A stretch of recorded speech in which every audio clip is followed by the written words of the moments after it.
Hi Apoorva, how's it Hi, going? good, not too bad. Awesome. I'm So, excited to be here. me too, yeah. So, I think let's start with first just introducing yourself in case Sure. new people are coming and watching this live. Yep. And what are we going to talk about today? Sure. So, for those of you who haven't been here before, I'm Apoorva. I'm one of the curators of the Potpourri Project with four other amazing women. So, I'm currently based out of San Jose, California, and by profession, I'm a data scientist in the cybersecurity field. But today, I'm going to talk about something that all of us can relate with, tech or otherwise, uh, woman, man, woman, or otherwise. It's about gender socialization, cultural biases, and discrimination, which I'm guessing a lot of us have faced at some point in our lives. Um, but one thing I do want to make clear for today's conversation is that we are going to limit the conversation to just male and female when we speak about gender, because that's what I feel comfortable talking about. I honestly don't feel I'm qualified enough to comment on other genders. But yeah, I'm excited to be here and let's begin. Awesome. So, let's first start with what exactly is gender socialization?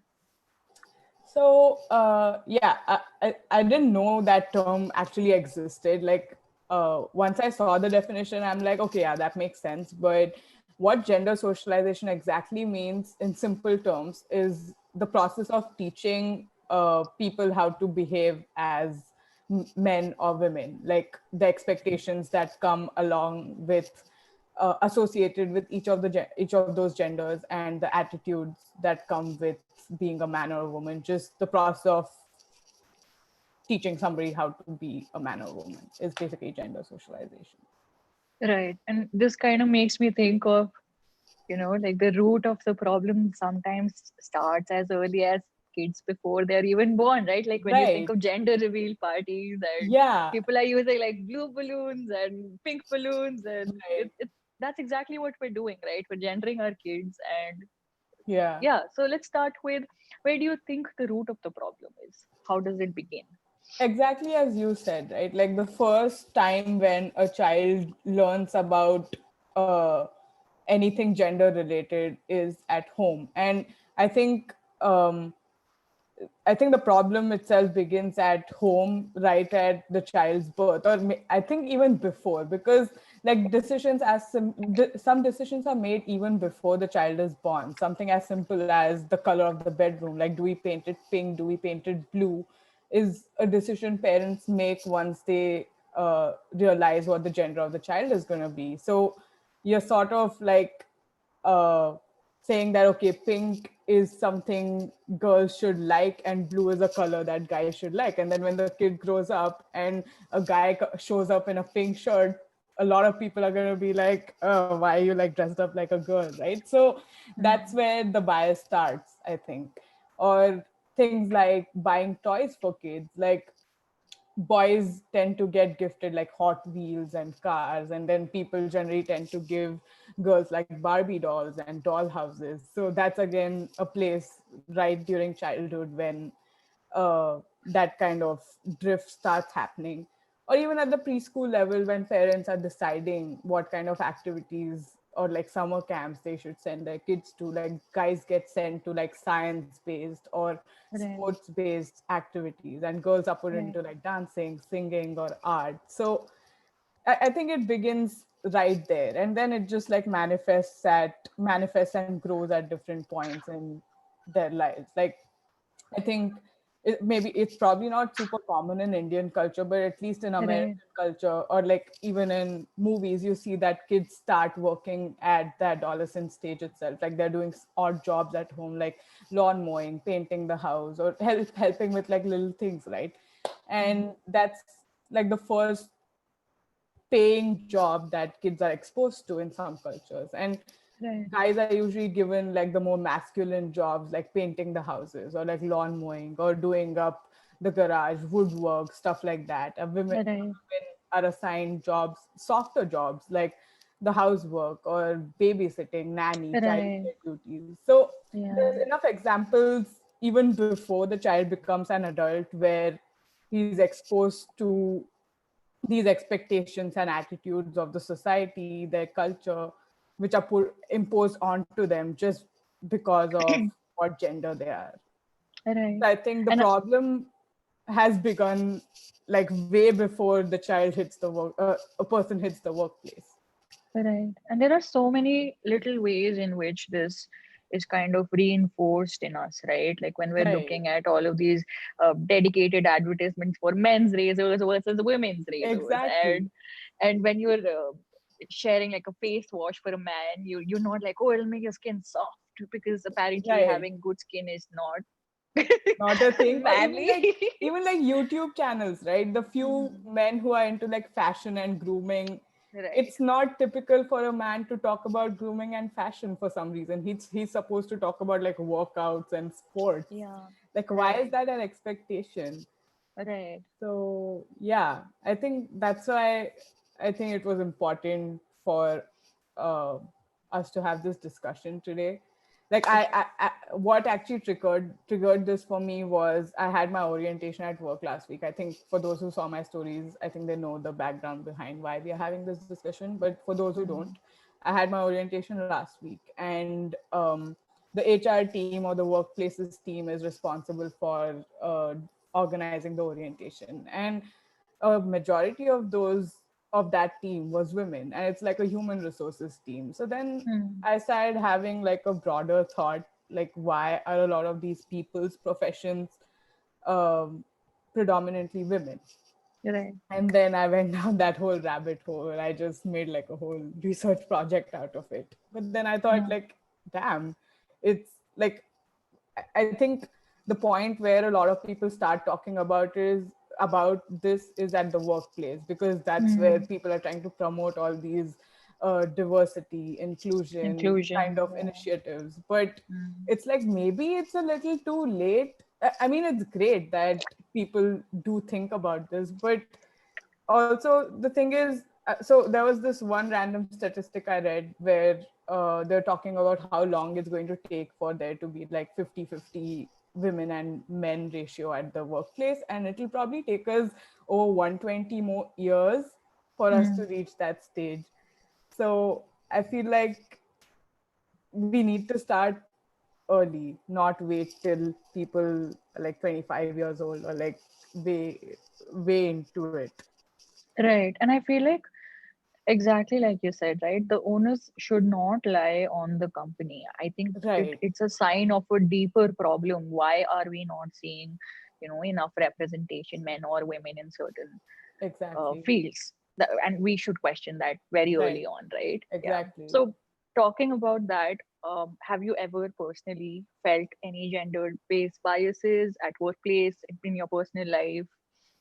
For sure. I think less at the workplace. I mean, at the workplace, there's all there's different factors, and the few times I've faced some sort of discrimination, I can't exactly say it was gender related because I'm also so Hmm. early in the career. So Hmm. if I'm going to say like, okay, I don't feel like my voice is heard a lot of the times, it's probably because I'm still junior, and sometimes I don't make as much sense as somebody who knows too much about the field. So I can't comment on that. But like in my personal life, for sure, I have Hmm. faced gender bias at various times. Like there was a relative who was a woman, but she Hmm. was like several generations behind me, and I was doing my first internship, and I was visiting her, and she asked me about my internship first, but then quickly the conversation shifted to, oh, why are you doing something as heavy as engineering? Why don't you go for something softer like psychology or like speech Oh, therapy? wow. Because that's what girls should do. I'm just like, no. And then I tried to tell her how I am also trying to make a difference. Okay, so the point where she was coming from was, I don't think you're making a difference in the world by playing with electronics. But then I tried to explain to her how my job is also impactful. And then she was like, Right. okay, thank you for telling me. But yeah, that's the first time I felt some sort of bias. Then I think when I was in grad school, I was on the bus and I was talking to my co-passenger, and he was really impressed that I was doing computer science and engineering. And for a while, I was like, okay, I felt good about it. But then he added Hmm. that tag where he was like, being a woman. I'm just like, no, that's not how it should be. And I think a lot of times it's just that, like, people start with appreciation, but then they end it with those three words like, oh, being a woman, you're doing this, being a woman, you're Right. doing all these things. I'm just like, Hmm. you probably wouldn't have felt the need to point this out if it was a man who was doing the exact same thing. Yeah, So I think even those little things are some indicators of bias for me. How I about you? agree. Have you ever faced bias? I have actually, and like you said, it doesn't have to be very like explicit all the time, right? Right. Yeah. Although I have faced explicit biases, which is like strange. So, like you, I also did. I pursued my bachelor's in like EECE, right? Right. And so we don't see many women in electrical engineering as well. And so Mhm. when I was pursuing my engineering, this is like a college in uh, Delhi, Noida area. So it's like people coming from very well educated households Right. where you see like different kinds of social roles and structures. Hmm. And yet, someone just by virtue of me wanting to make the most of the tuition I was paying because I like to study in my classes, someone Right. actually made a comment saying, "देखो इतना क्यों पढ़ना है? Why do you have to study so hard? Like at the end of the day, you can get married and just like get away with it." And I was like, Wow. "Excuse me." So I have heard explicit comments like that as well, as Right. if like a marriage is some kind of substitute for a career. I'm not sure, but that was very disappointing to hear. Building This was off not of even, that, like, yeah, a man said this to you saying, yeah, okay, you're going to get married, so why bother? But I yeah. also feel, I know somebody who didn't want to go, a woman who didn't want to bother studying further because she knew she was getting married. So I Oh, think I it's see. like two It works sides both of, ways. Yeah, yeah, it works both ways. So I think right. that's, I think we'll build off of that point uh, during the conversation today. Like, I want to talk about like both sides of the problem, like how Right. some people impose certain expectations on you and how you internalize those and then you react as a result of those.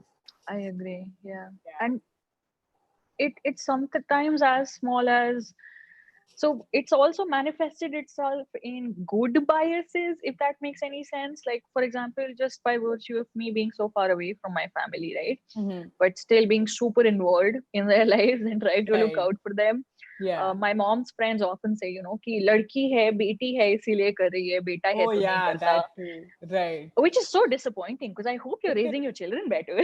Right? Exactly. Yeah. Like, is it really the girl's job to check on her parents? Like, Hmm. is that the expectation? Even if that is, then something's messed up out there. Yeah, I Exactly. And I totally think that's a agree. very skewed perception. Like my partner is very involved in his with his parents' life to the point that he's like super, super Hmm. invested in their well-being, like in Right. many, That's many ways, not just financial. right. So I don't understand where this stems from because when I hear people say these things, the only question I feel like asking is, why are you not raising your children better? It's not a Right. man versus woman kind of thing. Yeah, it's It's just really to raise not. your children right kind of thing. Correct. Yeah. And I don't know. yeah, oh my God. Yeah, Exactly. so it Yeah. was like intense. But coming back to like the career aspect of it, how do you think socialization affects our career choices as men and women? Right. Yeah. So I dug deep into that because I didn't like I wanted to steer away from um like personal making this a personal conversation. Like, I didn't want to call people out and be like, okay, like, why aren't you doing this better, or why Right, aren't you doing that? So I thought career might be a safe place to research.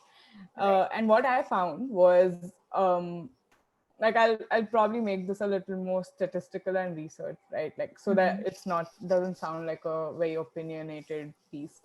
Right. So what I found was most young people, they attend co-educational high schools, and high schools seemingly have a fairly proportionate gender ratio. Like even when I was in school, I went to a co-ed school, and at that point, I didn't really from like lower kindergarten to like 10th grade, I didn't really see uh, un, unfair gender ratio. I thought my class had like a fair distribution of girls Mm-hmm. and boys. So it looks like that holds across the board. So the type of high school doesn't really play a role either. Like Mm-hmm. at the high school level, the gender ratio is kind of maintained. And it's also apparently not because of family and socioeconomic status, because the distribution of males and females is sort of equal across all socioeconomic strata. And it's also not because of a high rate of transition going from high school to college. In fact, what I found was apparently females uh, tend to graduate slightly more than males. So it was puzzling to see that despite differences in people's ethnic groups and social status, there was a high degree of similarity between the resources that were available to both parties to succeed Mm-hmm. in whatever career they choose. Mm-hmm. And so so then I started looking for reasons why this drift even occurs. And what I found was early career decisions were largely affected by what people themselves believe and what Mm-hmm. their cultures and people around them, the society, their expectations from them, which they then Right. internalize, right? Mm-hmm. So there's also substantial evidence that there's some tasks and professions that are stereotyped as masculine. Examples being professions that deal with mathematics, where it's considered that mathematics used to at least be considered as a man's profession, because it was like something that required the smarts, and there was a general belief that men are smarter than men and hence more capable of succeeding in quantitative or technical careers, right? And I think the sad part is, even if you don't actually believe in it, or even if your parents have not put that thought into you at an early stage, uh, you still interact with the outside world so much that you, Mm-hmm. you're constantly made aware of these macro cultural beliefs, or like the expectations that people outside just you and your immediate family have from you, right? And Right. you're sort of bound to internalize them, and consequently not associate certain career choices with your gender. It's something like a good analogy would be how people get like Instagram fatigue. Like sometimes you just need a break from Instagram, because even if you don't use your social media a certain way, you just see so many other people posting things on social media that immediately gets to you, right? And Mm-hmm. imagine that happening to you over like your at least 16 years, like the first few years of your life. Like it's bound to have an effect on you, even if you yourself don't believe it. Also, media is apparently a very important factor that largely contributes to it, because it's affecting you. You are consuming media, and it's also consumed by people who are teaching you how to lead your life. Like at least Right. in your formative years, like your teachers or your parents, they are consuming media too. So uh, those they have those perceptions of men and women which they will at some point impose on you. Right. So it's all these things bundled up that lead to uh, people associating certain career paths with their gender. Right. And I'd So like to yeah, add like a point here. I think it's important to also recognize that you and I were coming at it from a very like global standpoint, right? When we narrow right. it down more to like a South Asian uh, Hmm. community, it's of course, especially speaking from an Indian standpoint, majority of India is not even like urban India, right? Right. So a lot of the times there are physical boundaries stopping women from Yeah, even garnering education, for example, like exactly. lack of toilets, and as soon as there's so much we read about all the Right. time, right? So it's Right. important to make that disclaimer that we're talking about this from like a very global standpoint. We're talking about, Mhm. because like you said, despite it being uh, seeming like a very local issue to us, it actually isn't. It's It's a prevalent in the global. Western Yeah, world just as much as it is in like the South exactly. Asian communities. Yeah, for sure. Like I still see like I used to tutor undergraduate students in when I was in graduate school, and a lot of them were Americans, and Mm. a lot of Latinas especially. A lot of them were like the first person, not even the first woman in their family to get an education, A but like a college first education, person right? in their family to get college education. So it's not Mhm. just like you said, low culture specific problem. It applies to, I Exactly. think, everybody, all genders. Yeah. Right. And like we were discussing earlier, right? This issue, I know when we talk about it, a lot of people feel like it's about us making space for women in fields Hmm. that we feel they are underrepresented, but it's so much more than that, right? Right. It's about evaluating what kind of social expectations we're setting with anyone. For Yeah, example, like we were definitely. talking about that men often have like a social expectation of being like the breadwinner of the family. Hmm. So how Yeah. do you think gender socialization affects them? I think that's an excellent point because, uh, like you said, like this doesn't just affect women; it affects men too, and I think that expectation of men being the breadwinner and providing for the family definitely is a contributing factor in how men choose their careers as well. I would like to provide like a cultural dimension perspective to this, which I found really interesting. So, cultural dimensions are basically dimensions which are used to measure cultural difference, or like how a culture perceives um, different what do you say, different dimensions of what makes it a culture itself.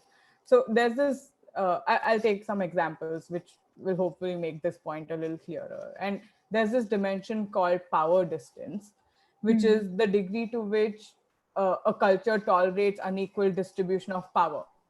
Hmm. And examples of cultures like these are India, Mexico, and the Philippines. So in these countries, there is a certain respect associated with age, title, and sometimes even gender, and people are Right. expected to respect it. So in these kind of cultures, especially, it's natural for people to just expect men to be the breadwinners, and people just like go with it, right? Like Right. the men accept it, and the women also accept the fact that okay, the man is going to Right. provide for the family, so men choose careers accordingly and women do it accordingly as well.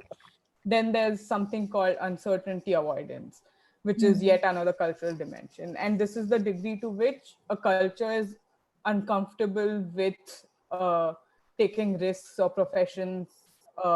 So professions like fashion, food, art, photography, where you need to click Hmm. for your career to like take off. It's something Right. like medicine or engineering are, I would say, sort of safer options where there's a lot of people in the field and there's so many for you to Right. like excel in those fields than fields like fashion, food, and art. And then so example, countries like France, you'll see like a lot of people, not just women but even men, go for risky professions like food, art, or like I said, fashion.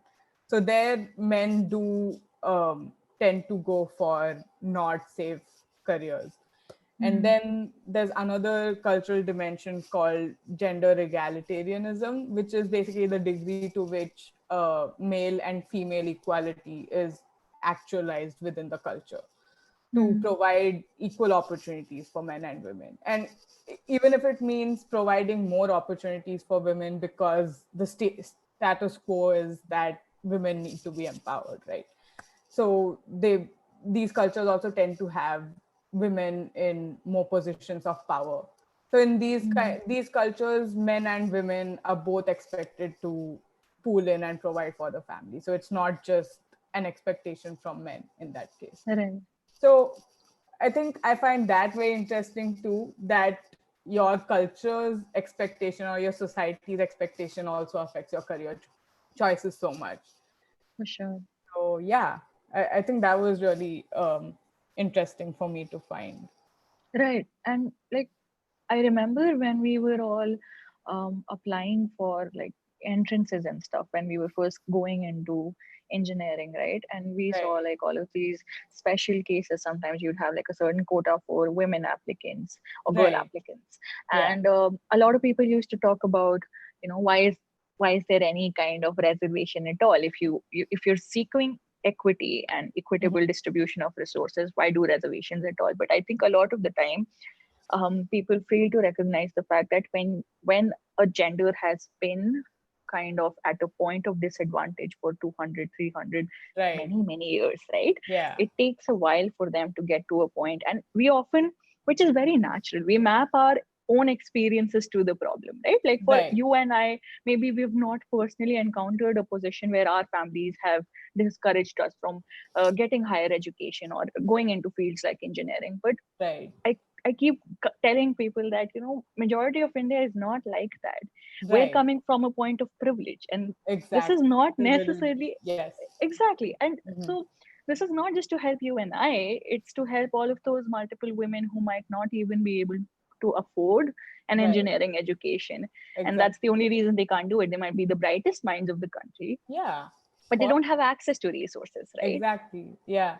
Like even when they have again, I don't know. I don't know if I should get into this, but like reservations for anybody really. Like even reservations for different social classes in the society. Right. A lot of people have started questioning that too. Like they are not ill treated Merit anymore. based, So why yeah. now? But it's like over the generations they've been mistreated and like not accounted for, so we need to like drive that change so that someday we reach a place of equality, and then we probably won't have to make any noise about inclusion and Exactly. diversity That's a because dream, right? right, that's the dream. Yeah, But I mean, how are you going to reach that ideal stage unless you start making those changes right now?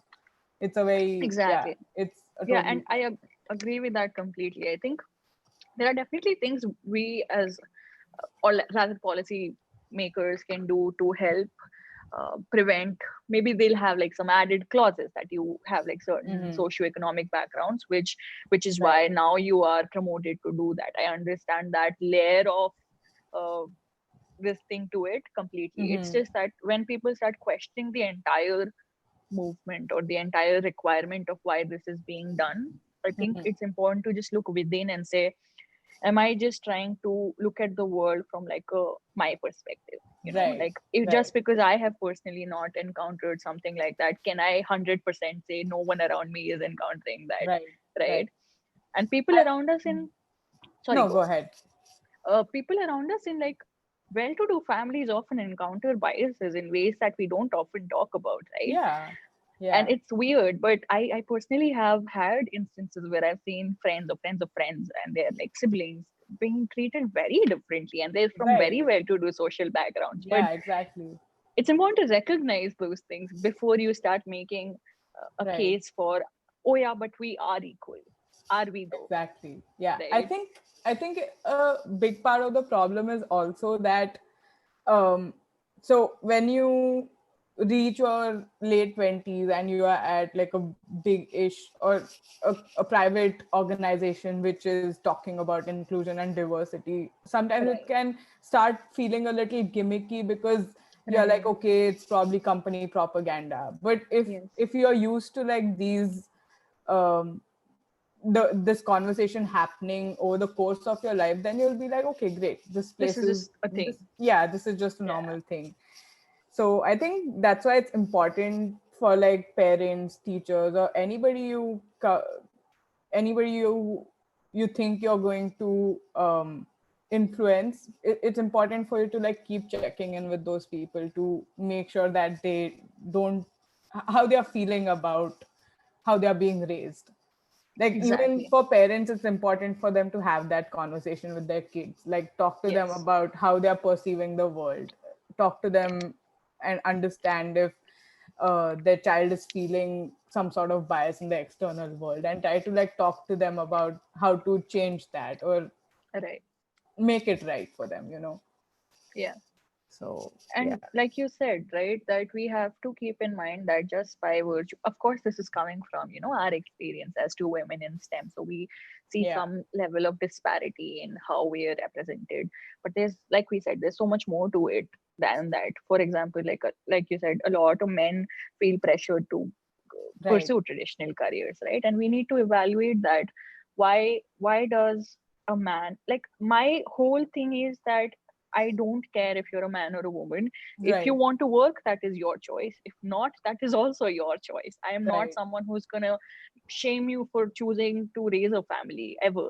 And that Exactly. works on both genders, or anyone who chooses that, broadly speaking. Right. But that's the kind of discussions we need to start having when we're looking, especially in India, when we're looking for like even arranged marriages, right? So much of pressure is put on what does the guy do, how much does he earn, because that does Right. not guarantee financial or security for your daughter, and vice Yeah. versa, right? Yeah. There's so much more Yeah. to a relationship than that. So Correct. yeah. And by asking those questions, you're sort of uh kind of making your daughter dependent on the guy. Right. I mean, that wouldn't have been a question if you expected your daughter to be independent herself. Then you'd be like, okay, she is like fending She for can take care herself. of Then herself. Yeah. yeah, exactly. Yeah. So that's the thing. It's tricky. A lot of people mean well, and Hmm. even parents, right? They probably mean well, but sometimes just by asking those questions, you are like introducing these latent discrimination and biases. Exactly, just reinforcing those gendered ideas again and again and Mm-hmm. again. Yeah. Yeah. Like you can do So everything right, but at some point, if you just like miss it, it's just done then. right. Yeah. Yeah. So that brings me to another question. A lot of people, like we ourselves, when we went to engineering school, right, we definitely saw like a clear distribution of how many women appeared in different fields. And for example, if we took something like mechanical engineering, I Right. barely saw any women there. So Right. do you think there is any kind of like real evidence that suggests some professions are better suited for a gender and vice versa? I definitely, I can definitely see how something like this was justified a couple years ago. But I think things are changing pretty quick, especially as the world is moving towards a more technology and service first or service driven place. Like some professions where there are strict physical requirements which cannot be overcome by machines yet. Like say Hmm.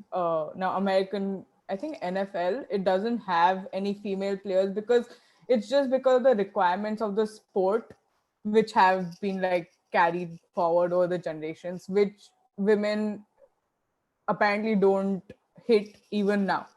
So the sport doesn't really say that we don't want women, but it just so happens that the sport currently has certain physical requirements which are not met by women. So some specific sports are uh, still places where it's gender specific to males just because of strict physical requirements, or like ground military forces where they do have again strict physical requirements that people need to follow. So I think such professions are justified in being gender specific still, but I think professions where which have leveraged technology like mining, manufacturing, transport are definitely Hmm. undergoing a radical shift where Right. uh, women can control the machines just as well as a man could. So I think um, there's definitely the gap between gender specific professions and gender agnostic professions is definitely getting bridged as we make technological advances. That's right. And I think another thing is that we need to recognize the fact that if we do start seeing, sometimes a lot of this question stems from, this field is maybe physically more taxing for someone. That's why we don't see women in it. I Right. don't think that's an accurate statement by virtue of. So there was this little talk that my company did, and I found it super insightful. It was called doing that double shift, and what they meant by that was that when women often pursue high-powered careers, right? Like I work 10, 11, sometimes 12 hours days, and it's intense. And Right. imagine having to do that and then going back home, taking care of your family. A lot of that often discourages women. Societal expectations often discourages women from, uh, pursuing careers where you feel like you Right. have to put in that kind of time or physical Exactly. effort. Yeah. I've had people in my own family say things like, I had a little cousin who wanted to pursue mechanical engineering, but she was supremely discouraged and me to pursue computer science just by virtue of the fact that beta site pe kya jayegi, it's okay, leave that, it's so Hmm. taxing, why would you want to do that? But that you need to recognize that Hmm. it's stemming from the fact that once she comes back from the site, she could be amazing at her job, right? You don't know that, but once she comes back, she still has that expectation Of associated with, she has to take right. care of everything else as well. Makes And sense. it Yeah. is like working two full-time jobs, let's be real, right? True. I True. barely take care of myself, imagine taking care of an Yeah, entire like a whole other family. person. Yeah, definitely. Yeah, it's a Yeah. lot. So I Right. think before we start questioning the physical and mental abilities of women pursuing certain fields, I Right. think it's important to evaluate, are we creating spaces where they feel like they can pursue that field, right? Correct. Yeah, exactly. That, I don't know why people just don't think. Or yeah, like I think something that seems so obvious, but maybe it is. it probably isn't. It's also because this conditioning and Hmm. socialization has happened over the years, right? It's not so it's hard for, like, even if your parent or my parent does it right by me, it's just Hmm. like there's so many other people who've had different experiences, and I'm going to come in contact with all these people. It's just like it's probably going to Affected, yeah. affect my upbringing or what my parents are telling me. So You're it's a right. tricky problem, and I think what we are talking about here is just about the gender specificity of some careers. I think it's a Yeah. two-pronged problem. One Hmm. is that the expectation of what the woman should do after coming back from work, that needs to change, where it needs to be like an equal distribution of like the housework, which needs to be reinforced as as people grow up. And two, Yeah. like, um, people can't, like, companies can't turn back and say that we don't want people for these things just because we think that a woman Right. can't satisfy these requirements. In fact, I found that thing about about the NFL kind of refreshing. Like, they don't have any rules that say, okay, a woman can't do it. Like, Exactly. if she can fit the bill, then great, she'll be in. But if she Hmm. can't, then she won't be a part of it. So I think Exactly. fair um that's fair play. And Exactly. I think that makes complete sense. yeah, Yeah. like, even if there's certain professions which are saying we still want to go gender specific, I think that's not right. You can be rule specific or requirement specific. Like, you can just be Right. like, okay, we are not going to budge on these requirements, but then whoever fits the bill should be in. Equally considered. Exactly. So Yeah, exactly. I think a lot of the time I find it hard to communicate this to people that when we're asking for space for men or women in certain fields, it's essentially us creating rules which are unbiased, right? It's us exactly. essentially just creating a description that anyone can fit the bill. Yeah, yeah, And you're just not enforcing the fact, and that works both ways. I'm not asking anyone to have like certain gender quotas and just pull people in just because they have to fill that quota, which a right. lot of Yeah, companies do sometimes. yeah, But it's important to recognize that the issue is not that you don't have enough representation of different genders in your right. team. I think statistically speaking, if you provided equal opportunity to every gender, Mm-hmm. there would be a fairly equal distribution of all genders in the Right. careers that we're Yeah. talking about today. Yeah. Yeah. And So there was let's this. No, I'm sorry. Go ahead. no go on, talk about it. There was I was talking to somebody a couple weeks ago, and I was talking to them about why I got hired on my team, and he's just like, I was just curious as to like, were there other candidates, or Right. did they hire me just because I'm a woman and they wanted like diversity on the team, because the representation of women in cybersecurity is like 11%. So I'm Mm, like, are they just trying to drive that? Did they just mm, pick me because of that? But he's like, no, at least like the panel that they have was like, uh, um, I, words failed me, but the basically like I had all the qualifications for that job, which is why they picked me. But a lot of times, um, he also brought this point where he's like, uh, sometimes people just apparently people do that. People just pick a less qualified candidate just to fill the mm, diversity quota, and then the person right, gets on the team and they're like constantly not able to match up to the team's expectations, and then right, they kind of start realizing that they are there just because somebody wanted to fill the diversity quota. right. And And that kind of reinforces the fact that that gender is not capable enough to do right, that kind of a yeah. role. Yeah. And I've heard people like corporate executives talk about this. Like somebody, I was listening to this talk the other day, and somebody literally said, like, if you get two resumes and you think that one of them is going to add more diversity, go for it. I'm like, Mm, that's not the way to drive inclusion and diversity. Like, it's right. Yeah. definitely needed, but you also need to you look at qualifications first and then look at Exactly. diversity Yeah. quota. Like, you can't just like make somebody feel that they are just Part a of this. Yeah. pawn in some game, right? Exactly. Yeah, And that is, it's almost like you're setting the candidate up for failure, right? If they're not equipped exactly. to handle that role, Yeah, don't hire them. That's, shouldn't do it. Yeah, yeah, exactly. yeah. So So I also feel while we've Mhm. while we've been talking so much about, all the things that need to change, all the things Right. that are not correctly implemented right now, let's talk about how you think we can change some of these things on our maybe even level.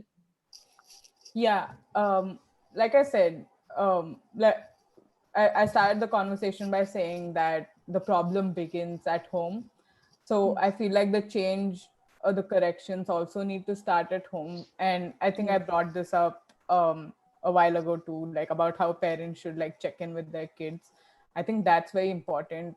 Also, Yes. being mindful of the language or language that you're using with your kids, or like the expectations you or that parents themselves are setting for their kids, that should be consistent with um, like promoting proper gender socialization. Then Right. when it comes to like chores around the house, like where you were talking about the expectation of women to come back and take care of the house, when like I used to help my mom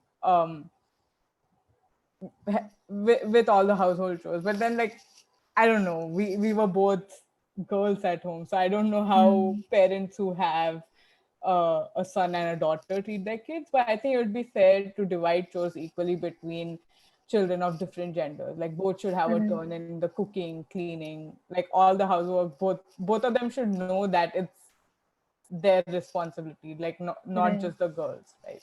Exactly. Then even while subjecting kids to like any form of media like movies, books, etc., which feature non-traditional gender roles, like if you're talking to kids about male role models, talk about female ones too, because you will Mm. always find examples where both genders have shown, I don't know if that's right, shine It shown. makes sense. Yeah. and I got you. and then the point I made about extracurricular activities, right? Like when don't make that choice for the kids. Like, don't decide Right. that girls will not go into sports, or girls will not go into like a math camp. Like, encourage kids to try all sorts of extracurricular activities. I've seen that change a lot though. Like, Yes. after coming here, I've seen a lot of parents who do encourage their girls to get into like Yes. coding camps. Like, I myself was a mentor for girls who code. I think those initiatives are great too. Like, but then again, I don't know how many of these um, kids like doing this versus how many of Mm. them are being forced by their parents just to be like, okay, we don't. I don't know. I feel like that It's again is a tricky, little yeah. tricky. Like, are you doing it just to again make a decision for your kid sometime in the future, like be like, okay, this kid is going to go to engineering. I'm talking about South Asian parents here. Like, most of the classes that I used to teach with girls who code were like South Asian kids, not a lot of I see. American girls.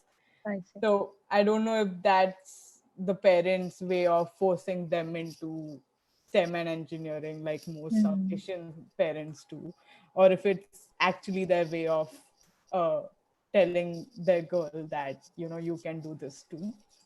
Right. So that, but yeah, like encouraging all sorts of extracurricular activities, I think that's definitely important. And yeah, I think talking to them about stereotypes that they experience at school or TV, Right. or on TV from their friends. I think it's important for parents to let their kids know that uh, it's okay for them to come and talk to them about these things, because in their formative years, the parents are the ones who are probably going to be able to make an actual difference and impact in their kids' life. And Right. if somebody else is messing that balance up for them, then the it's the rest. I think the parents have a chance to like rectify it at home. Right. Yeah. And I think, like you said, right, a lot of this comes from exposure, right? Hmm. The more, and I'm obviously not of the school of thought that you should drive someone towards one thing or another, but it's just nice to have a variety of activities and Right. um, tasks, and just like expose your kids to more, just so they can pick for themselves, right? Yeah, exactly. And I think we are running a little over, but Mm-hmm. I also wanted to end with this last point um, about how companies drive. Since we've had a relatively career centric discussion, how companies drive the cause of women inclusion. Like, I've seen a lot of places where they have these STEM meetings, or I went to like the Grace Hopper conference last year, where it was a celebration apparently of 18,000 women getting together, and just like a celebration of women in technology basically. But I think that's also a little flawed, because getting a bunch of women together in a room every week or every year and turning it into a group therapy session is not really solving the problem. Like, we need more allies in the room, because unfortunately, the status quo is that there are still men who are in positions of power at a lot of workplaces, and we need them just as much as women, if not more, to drive this kind This of a change. change. Yeah. So I think it's important to make gender bias everybody's problem, and not Yeah. limit to And it just like, is. yeah, it is, Yeah. it should be everybody's problem. So like, broaden that spectrum. Don't just get like women together and keep talking about it. That's, in my opinion, not solving the issue.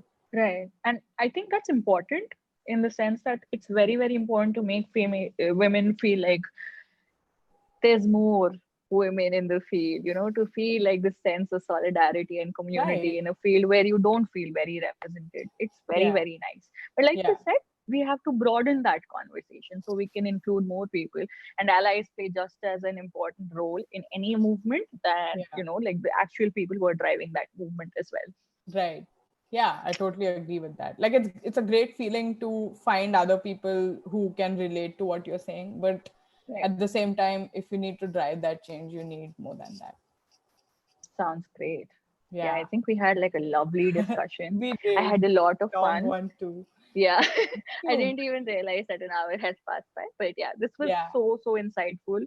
Thank you Yeah. for coming on today and talking about this. I know it's like a very sensitive topic, it's very hard to navigate. I hope both Yeah. of us did our best today.